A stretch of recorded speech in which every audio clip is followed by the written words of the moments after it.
आप पीछे देख सकते हैं भारी तादाद में पुलिसकर्मी है, फोर्स यहाँ पर लगाई गई है और पूरी सुरक्षा के इंतजाम जो है कड़े किए गए हैं ताकि कोई भी अनहोनी यहाँ पर ना होए। फिलहाल जो कैंडल मार्च है वो आगे की तरफ बढ़ रहा है और तमाम लोग कैंडल लेकर के आगे बढ़ रहे हैं और जो धरना प्रदर्शन को आज 1 महीने का समय पूरा हो चुका है उसको आगे की जो है रणनीति बताते हुए कहा जा रहा है कि देखिए आज ये कैंडल मार्च है और जो 28 तारीख यानी जिस दिन नए संसद भवन का उद्घाटन होना है, प्रधानमंत्री मोदी खुद उस भव्य संसद का जो है उद्घाटन करेंगे, उसी दिन कॉल दी गई है कि तमाम भारतवर्ष से महिलाएं आएंगी और जो धरना जो संसद भवन है उसको घेरने का काम किया जाएगा। ये कॉल पहले ही जो है दिया जा चुकी है जो खाप पंचायत है उनके फैसले में। लेकिन बड़ी बात यह है क्या ये कैंडल मार्च किसी तरीके का असर सरकार पे डालेगा, क्या इसके बाद कार्यवाही तेज होगी, कोई निचोड़ निकलेगा, कोई बड़ा कदम इस पूरे मामले में। मैंने आपको पहले भी दिखाया था कि नेल्टा डिसूजा मैम जिस तरीके से पहलवानों ने प्रेस कॉन्फ्रेंस करके सभी का समर्थन मांगा था, उसके फौरन बाद ही नेल्टा डिसूजा वहां पर पहुंच गई थी। मैम आज 1 महीने का समय हो चुका है, आप लोग लगातार इस धरना प्रदर्शन को समर्थन कर रहे हैं, किस तरह से देखते हैं, क्या लगातार 1 महीने का समय हो जाएगा दूसरे दिन के बाद? विश्वास नहीं हो रहा है कि हमारे पास एक ऐसे प्रधानमंत्री है और एक ऐसा पूरा मंत्रालय है जो इतने कठोर दिल के हैं, जो देश की गौरव और देश की बेटियों की आन बान और शान जो देश की है, उनको जंतर मंतर पे इन हालातों में 1 महीना रहना पड़ा। अगर उनके साथ ये है तो आप आम जनता की क्या हालत होती होगी ये समझ सकते हो। आप लोग आन बान शान बोल रहे हैं लेकिन उधर आरोपी सांसद कह रहे हैं कि ये लोग धरना जीवी हैं और यहाँ अपनी राजनीति चमकाने के लिए बैठे हैं। कैसी राजनीति? क्या कोई भी बेटी ये सारी बातें कभी करेगी? और खास करके तब जब उन्होंने सब कुछ पा लिया, जब वो ऊंचाइयों पे पहुंची थी। देखिए उन्होंने जो भी किया आने वाले पीढ़ियों के लिए किया ताकि कोई भी बेटी पे जो उन पे बीती है वो कोई भी बेटी पे नहीं बीते। और ये सच्चाई है, ये मैं नहीं कह रही हूँ, ये इंडियन स्टैटिस्टिक्स कहता है कि आज के तारीख में 3 में से 1 महिला जो है वो अपनी जिंदगी में कभी न कभी यौन शोषण की पीड़ित है। भले ही वो अपनी आवाज उठाए या ना उठाए पर उनके जिंदगी में कुछ न कुछ ये होता है उनके साथ। तो अगर इन बेटियों ने हिम्मत करके अपनी आवाज उठाई तो उन बेटियों की आवाज को हम दबने नहीं देंगे। प्रधानमंत्री मोदी जी तो लगातार कह रहे हैं कि अगर उन किसी के राज में बेटियां सुरक्षित है तो वो उनके राज में आज 12 बजे आभूषण पहनकर स्कूटी पे निकल। बाय द वे प्रधानमंत्री जी ने आज तक बेटियों की बात सुनी है क्या?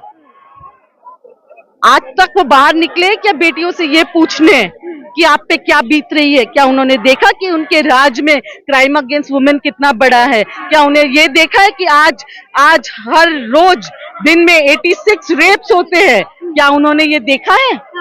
ये बोलने वाली बात है। प्रधानमंत्री जी सिर्फ मन की बात कहते हैं। मैं उनसे बोलती हूँ कि हिम्मत रखिए सच्चाई सुनने की, आइए जन जन की बात सुनिए। आपकी नेता प्रियंका गांधी भी इनके समर्थन पर पहुंची, जिसके तुरंत बाद बबीता फोगाट जो खिलाड़ी भी है और भाजपा की नेता है वो हमला करती है और कहते हैं कांग्रेस यहाँ अपनी राजनीति चमकाने आती है। अगर सच्चाई के साथ खड़ा होना, अगर सत्य के साथ खड़ा होना, अगर लोगों के हित में लड़ाई लड़ना, सोसाइटी के लिए काम करना, अगर ये राजनीति है तो मैं समझती हूँ यही राजनीति होना चाहिए। और हम जो है वो सत्य की राजनीति कर रहे हैं, हम राजनीति कर रहे हैं लोगों के हित की राजनीति। हम राजनीति दबे हुए आवाजों को उठाने की कर रहे हैं। हम राजनीति 50% महिलाएं जो देश में आज पीड़ित हैं इनके शासन में, महंगाई से लेके बेरोजगारी से लेके जिस तरीके से क्राइम अगेंस्ट वुमेन बढ़ रहा है, जिस तरीके से हमारी देश की गौरव हमारी बेटियों को ऐसे संघर्ष करना पड़ रहा है अपने इंसाफ के लिए, हम राजनीति कर रहे हैं तो ये हमारी राजनीति है। और उनकी राजनीति है नोटबंदी, उनकी राजनीति है बैन, उनकी राजनीति है बुलडोजर, उनकी राजनीति है देश की संपत्ति को बेचना।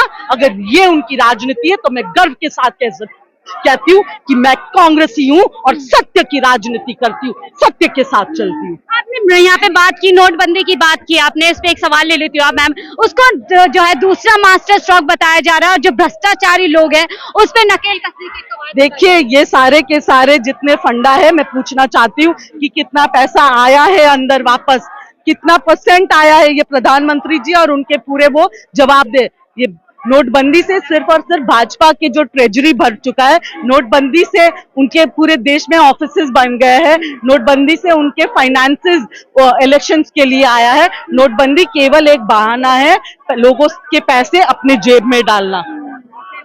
हमसे बात करने के लिए तुम महिला पहुंचे, आप कहाँ से आए हैं? मंडावली से, दिल्ली से। दिल्ली से। तो बच्चे को लेकर यहाँ पर पहुंचे? ये बिल्कुल हम भी सहयोग करेंगे, हमारी महिला साथियों के साथ ऐसा हो रहा है तो हम क्यों नहीं आएंगे इस चीज में। आपको लगता है 1 महीने का समय आज हो चुका है, सोचा था इतना समय देश की जानी मानी बेटियों को लग जाएगा न्याय पाने में? लगना तो नहीं चाहिए था। वैसे तो लोग बहुत वादे करते हैं, हम महिलाओं के साथ हैं, संगठनों में हर चीज में कि हम महिलाओं की मदद करेंगे, मगर ऐसा कुछ है नहीं खास।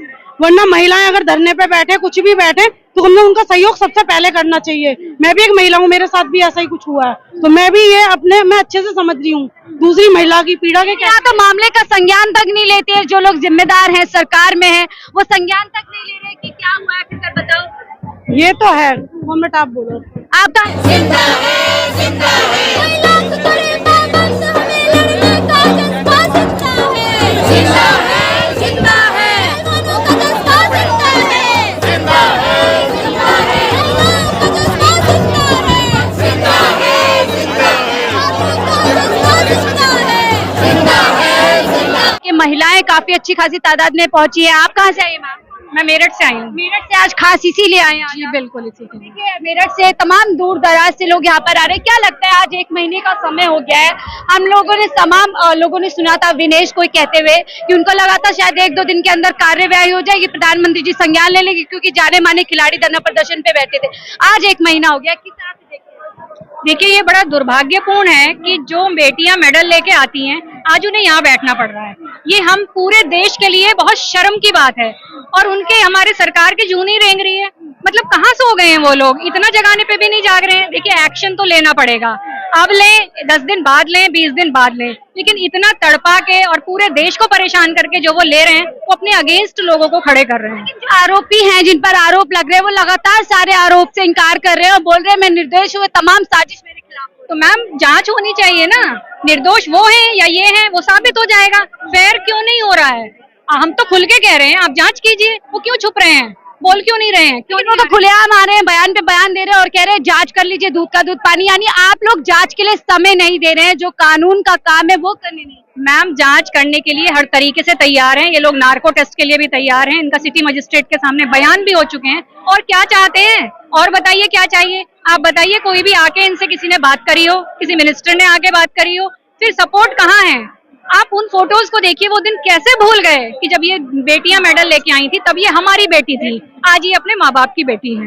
हम कैसे भूल सकते हैं? एटलीस्ट आप प्रक्रिया तो शुरू कीजिए, आप इनके साथ खड़े तो होइए। लेकिन पॉस्को में गिरफ्तारी ये लोग नहीं कर रहे हैं, पॉस्को में FIR तक इन्होंने नहीं लिखी, सुप्रीम कोर्ट को आना पड़ा। कितने शर्म की बात है, क्योंकि उन्हें पता है कि एक बार अंदर गए तो बाहर नहीं आएंगे। ये बड़ी बात आपने कही कि सुप्रीम कोर्ट हमें जान लग, जिस देश के अंदर कानून की दुहाई देते हैं, प्रधानमंत्री मोदी कहते हैं कि देश की महिलाएं जो है आधी रात को स्कूटी पे निकल सकती है, वो भी आभूषण पहन करके। उसी देश में जानी मानी बेटियां बैठते हैं और इतने बड़े आरोप लगाती है, संगीन आरोप है, जिसके ऊपर संज्ञान जो लोग जिम्मेदार है उनको लेना चाहिए, वो नहीं ले रहे हैं। मैम, ये सोचिए कि मैं तो सोच के घबराती हूँ कि अगर अंतर्राष्ट्रीय खिलाड़ी जो कि एक खास हैं, प्राउड है एक नेशन का, उनका ये हाल है तो हमारी बेटियां कहाँ जाएंगी? उनको न्याय कौन दिलाएगा? भगवान न करे हमारी बेटियों के साथ कुछ हो गया तो हम तो जीते जी मर जाएंगे, फांसी लगा लेंगे, या बेटियां चुप करके बैठ जाएंगी। न्याय की गुहार किससे लगाई जाती है? जो सत्ता में होता है। और अगर सत्ता पक्षी उसका समाधान नहीं निकालेगी, हमें ये तो दिखे कि at least they are trying to get it solve, लेकिन ऐसा कुछ नहीं हो रहा है। और हम लोग इनके साथ रहेंगे, और हम मेरठ से, मैं बोलती हूँ, मैं खेल मोर्चा का प्रतिनिधित्व कर रही हूँ, पूरा खेल मोर्चा इनके साथ धरने पे बैठेगा। हम भी मेरठ से कहना चाहेंगे? नहीं जी, हम ये कहेंगे बेटियों को इंसाफ मिले। मैं एक सवाल करती हूँ, ये देखिए हमने कैंडल मार्च पहले भी देखा, जंतर मंतर पे हुआ, तमाम लोग पहुंचे, आज थोड़े बड़ी तादाद पर ये हो रहा है। क्या इन सब तमाम जो रास्ते अपनाए जा रहे हैं, इससे कोई रास्ता निकलता मैम बिल्कुल निकलेगा, आप देखिएगा जन समर्थन बढ़ता जा रहा है डे 1 से, और 38 डे डिफरेंस नजर आएगा। लोग साथ में आ रहे हैं, महिलाएं आ रही हैं निकल के, ये बहुत बड़ी बात है। यानी कि महिलाएं चिंतित हैं अपनी बेटियों को लेके। ये एक बहुत बड़ा सवाल है हमारे देश के ऊपर लग गया है। आप ग्लोबल इकोनॉमी बनाना चाहते हैं, अपनी देश की व्यवस्था तो ठीक कीजिए। तो उसके लिए जब तक कदम नहीं उठाए जाएंगे, ये बहुत छोटी छोटी चीजें हैं। कि देश से महिलाएं आ रही है, लेकिन अगर हम बात करें एक महिला की जो कि बबीता फोगाट है, जो पहले दौर का धरना प्रदर्शन शुरू हुआ था तब हमने देखा था कि वो सरकार का पक्ष लेकर आई थी, लेकिन इस बार काफी तरीके से हमलावर है और तमाम धरना प्रदर्शन से लेकर खिलाड़ियों तक पे सवाल कर रहे हैं। मैम देखिए, कुछ लोग जो साथ नहीं दे रहे हैं, मुझे नहीं पता उनकी क्या पर्सनल मजबूरियां हैं, शायद कहीं ना कहीं मजबूरियां होंगी। वैसे भी ये लोग बुलडोजर चला देते हैं आए दिन किसी पर भी, लेकिन हमें कोई डर नहीं है, हमारे पास कोई अवैध संपत्ति नहीं है, हमें कोई डर नहीं है। आज जनता, पूरी देश की आवाम यहाँ खड़ी है और आज हम हाथ उठा के कह रहे हैं कि हम तुम्हारे साथ हैं, इसलिए साथ हैं कि तुम सही हो। हमें ऐसा लगता है, अगर हम गलत हैं तो जस्ट प्रूव इट। हम तो तैयार हैं, आप प्रूव कीजिए। ये बेटियां भी तैयार हैं, सरकार पीछे क्यों हट रही है? कहीं ना कहीं डरी हुई है। कहाँ से आई है मैम? फरीदाबाद से आई है, खास आज समर्थन देने के लिए। बिल्कुल मैम, आपने पोस्टर लिया है जिसने बढ़ाई तिरंगे की शान, क्या हो रहा है उनका अपमान, क्यों हो रहा है उनका अपमान? महिलाओं के लिए कितना मुश्किल है बच्चियों को आगे बढ़ाना, और ये बीजेपी सरकार को देखो, क्या बीजेपी को, इनका नारा तो पहले ही फ्लॉप हो चुका है कि बेटी पढ़ाओ बेटी बचाओ। क्या यही नारा है इनका, जो आज हमारी बेटियां भारत का नाम रोशन करने जा रही हैं और उनके साथ इतना दुष्कर्म हो रहा है? डूब मरने की बात है इस सरकार के लिए।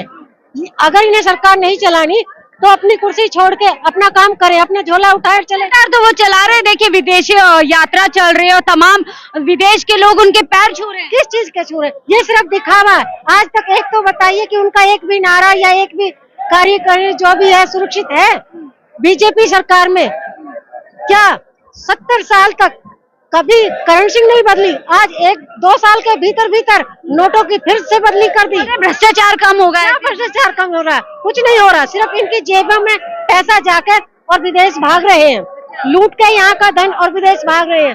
क्या यही सरकार होती है? क्या इसी तरीका से मोदी का नाम सुर्खियों में आ रहा है? मोदी सरकार तो कहती है देखिए मैं रात जाग के काम करता हूँ, 18 घंटे काम करता हूँ। कांग्रेस ने देश का बंटाधार किया, उसी को सुधार रहा हूँ। नहीं, आप ये बताइए क्या काम किया? एक तो काम गिनवाइए, क्या काम किया? सिर्फ दीवारों को पोतने से काम नहीं हो जाता, उन गांवों के नाम बदलने से काम नहीं हो जाता, काम करना पड़ता है, काम दिखाना पड़ता है।